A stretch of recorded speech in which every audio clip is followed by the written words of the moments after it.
ஒரு மனுஷன் அவரோட வாழ்க்கையில எத்தனை வயசுல ஜெயிப்பார்னு நினைக்கிறீங்க? 20 வயசுலயா இல்ல 30 வயசுலயா?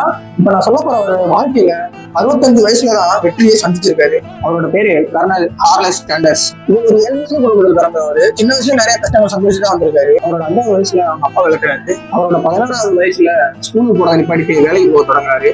ஆனா அவருக்கு எந்த வேலையுமே நிறைய நிக்கல.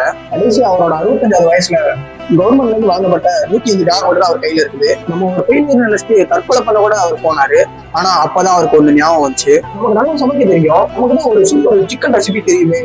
அவர் வண்டி எடுத்துட்டு அந்த ஊர்ல இருக்கிற ஒவ்வொரு கடைக்கு போய் நான் ஒரு சிக்கன் ரெசிபி சொல்றேன், அதை செஞ்சு நீங்க வித்து பாருங்க. அதை செஞ்சு விற்கிறதுல நல்லா ஓடுச்சுன்னா எனக்கு அந்த இதுல இருந்து எனக்கு ஒரு கமிஷன் தாங்க அப்படின்னு கேட்டிருக்காரு. அதனால அவருக்கு எந்த கடையிலுமே வாய்ப்பு கிடைக்கவே இல்லை. ஆனாலும் முயற்சி கைவிடாம திரும்ப போய் கேட்கிறாரு. அப்போ திடீரென ஒருத்தர் வாய்ப்பு கொடுக்குறாரு. அப்போ உருவாக்கப்பட்டதுதான் விரும்பி எல்லாரும் சாப்பிடுற KFC சிக்கன். முயற்சி செஞ்சா 65 வயசுல கூட வெற்றியாளர்னு நிரூபிச்சிருக்காரு.